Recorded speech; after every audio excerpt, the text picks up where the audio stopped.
मैं प्रीवियस के स्टूडेंट्स के लिए मैंने पिछली बार निरुक्त का क्या स्थान है वेदांगों में, इस पर अपनी वीडियो भेजी थी, जिससे आप लोगों ने लाभ उठाया होगा। परीक्षा के लिए निरुक्त में निघंटव और जहाँ निरुक्त की शुरुआत होती है सब हम आपको लिखवा चुके हैं। और फिर भी आप जो नहीं क्लास जिन्होंने अटेंड की थी उनकी जानकारी के लिए एक बार फिर से मैं इसकी वीडियो बना करके आप लोगों के लिए भेज रही हूँ। इसको आप लोग पूरा देखिए, उससे लाभ उठाइए, अपनी परीक्षा के लिए तैयारी कीजिए।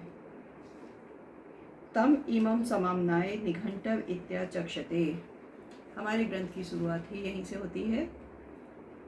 समाम्नाय शब्द सम और आंग उपसर्ग के साथ न धातु कर्म कारक में ख प्रत्यय करने से बनता है। हम सब जानते हैं कि सम का अर्थ है सम्यक और आ का अर्थ है एक विशेष क्रम में, तथा मना धातु का अर्थ होता है अभ्यास।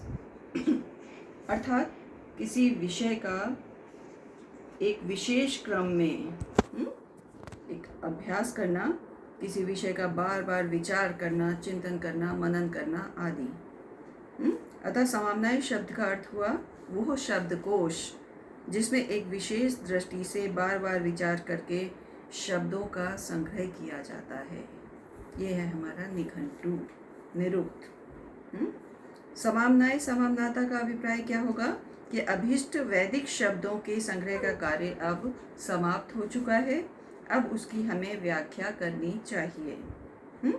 तो यहाँ पर कर्ता के नाम का उल्लेख न होने के कारण यह प्रश्न उपस्थित होता है कि यहाँ पर समाम्नाय करने वाला कौन है।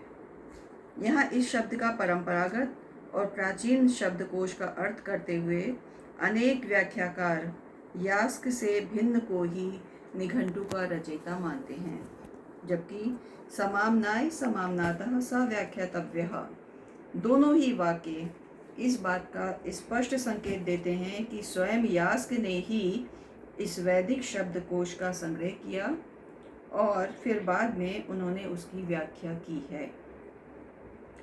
तम इमं आचक्षते, इस वाक्य में फिर ये बताया गया है कि इस समाम्नाय अथवा वैदिक शब्दों के कोश को आचार्य लोग निघंटु कहते हैं। यहाँ आचक्षते को क्रिया का कर्ता नहीं कहा गया है, इसलिए आचार्य जैसे किसी शब्द का अध्याहार करना होगा। अब यहाँ विचारणीय ये है कि निघंटु शब्द के स्थान पर निघंटवः इस बहुवचनांत शब्द का प्रयोग क्यों किया गया। कुछ विद्वानों ने इसका अभिप्राय व्यक्त किया कि अपने समय में विद्यमान अनेक निघंटाओं की दृष्टि से यास्क ने बहुवचनांत शब्दों का प्रयोग किया। कुछ अन्य विद्वानों का मत है कि इस प्रकार समाम्नाय के प्रत्येक शब्द को निघंटु कहा गया है। इस बात को बताने के लिए यास्क ने निघंटवः शब्द का प्रयोग करना आवश्यक समझा है। अब देखना है निघंटु शब्द की कैसे व्युत्पत्ति हुई। निघंटवः अकस्मात निगमः इवे भवन्ति। तो ये संग्रहित शब्द अर्थबोधक होते हैं और छंदों से चुन चुन कर शब्द इकट्ठे किए जाते हैं, इसलिए ये शब्द अर्थबोधक होते हुए भी अर्थबोधन के कारण निघंटवः नाम से कहे जाते हैं। ऐसा औपमन्यव का विचार है। औपमन्यव एक विद्वान हुए हैं, आचार्य हुए हैं, अथवा मर्यादा एवं विभाग के साथ पठित होने के कारण ही इन्हें निघंटव कहा गया है, क्योंकि ये छंद एक साथ पठित होते हैं अथवा ये शब्द चुने हुए होते हैं, इसलिए इन्हें निघंटव कहा जाता है।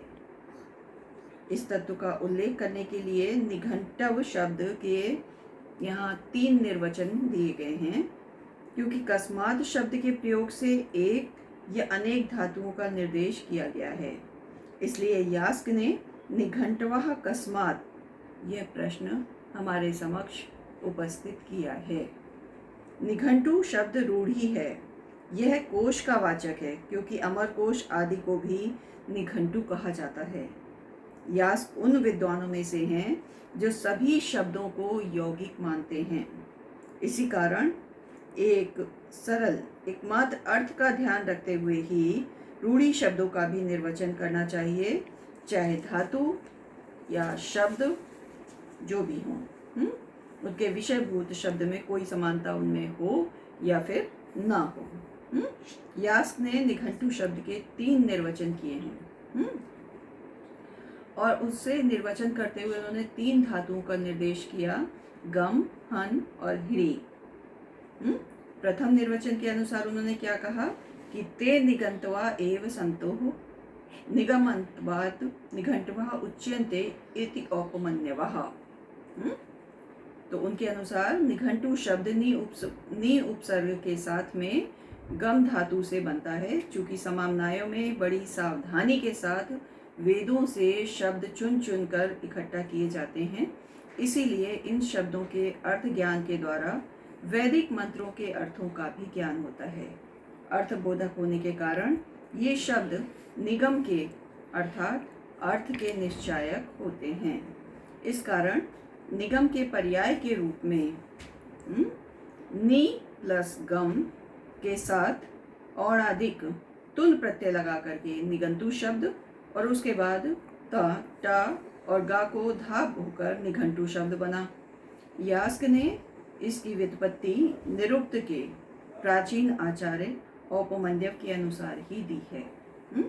इसी का दूसरा निर्वचन हम देखें तो आहनवाद एव स्युः समाहता भवन्ति।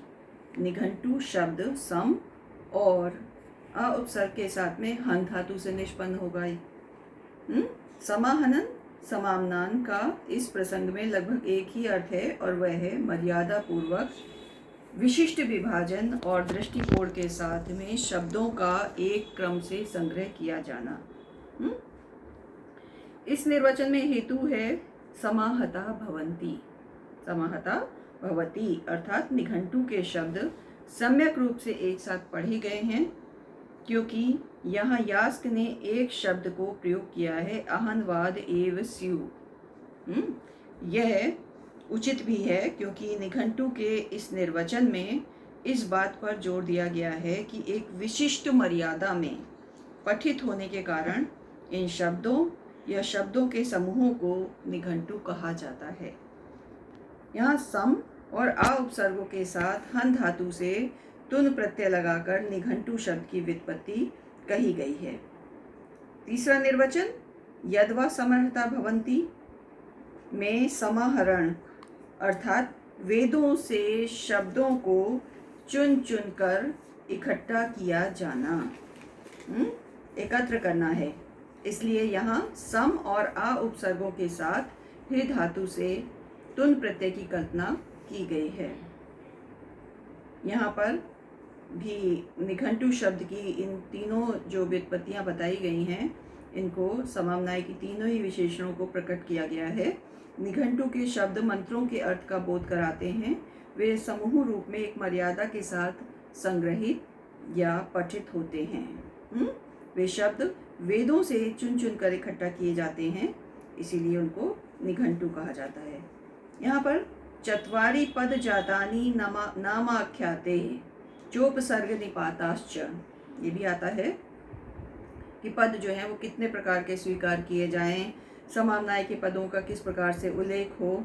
इस संबंध में वैयाकरणों में अनेक मत हैं। दुर्ग नामक आचार्य के मतानुसार इंद्र व्याकरण में उन्होंने एक ही पद माना है। कुछ आचार्य सुबंत और तिगंत 2 प्रकार के पद मानते हैं। कुछ विद्वानों ने नाम आख्यात को दोनों को एक मानकर 3 भेद किए हैं, किंतु यास्क आदि विद्वान नाम आख्यात उपसर्ग और निपात इन 4 पदों को मानते हैं। किंतु विद्वानों के अनुसार नाम और पद अलग अलग शब्द हैं, अतः इनके अनुसार पदों की संख्या 5 हो जाती है। वास्तव में पद जो हैं वो 4 ही प्रकार के विशेष रूप से स्वीकार किए जाते हैं। ऋक् प्रतिसाख्य में नामाख्यातम उपसर्गो निपाताश्च चत्वारि आहु पद जातानि शब्दः, ये कहा गया है। और वाजस ने प्रातिशाख्य में भी तत् चतुर्धा नामाख्यातोपसर्ग निपातः, ये कहा गया है। तो इन शब्दों के द्वारा पदों की चतुर्विधता को स्पष्ट रूप से स्वीकार किया गया है। पद जातानी, इस प्रयोग में जात शब्द का अर्थ दुर्ग तथा स्कंद दोनों ने ही अपनी टीका में समूह किया है, किंतु इस शब्द का अर्थ प्रसिद्ध भी किया जा सकता है। तो इस रूप के अनुसार पद जातानी का अर्थ होगा पदों के 4 प्रसिद्ध प्रकार, अर्थात पदों के भले ही और भी प्रकार हों, परंतु 4 प्रकार इनके विशिष्ट रूप में जो है प्रसिद्ध हैं। जो राजवाड़े हुए हैं एक प्रोफेसर, उनका मत है, उनका कहना है कि यास्क ने जिस समय निघंटु की व्याख्या की थी उस समय केवल पद के 2 ही प्रकार थे, नाम और आख्यान। उपसर्ग और निपात का उल्लेख नहीं था। कहीं कहीं आ आदि उपसर्ग और ईम सीम आदि निपातों का उल्लेख हुआ है, किंतु यदि ध्यान से देखा जाए तो इस निघंटु में अनेक स्थानों पर भी निपातों का उल्लेख किया गया है। धन्यवाद। इसको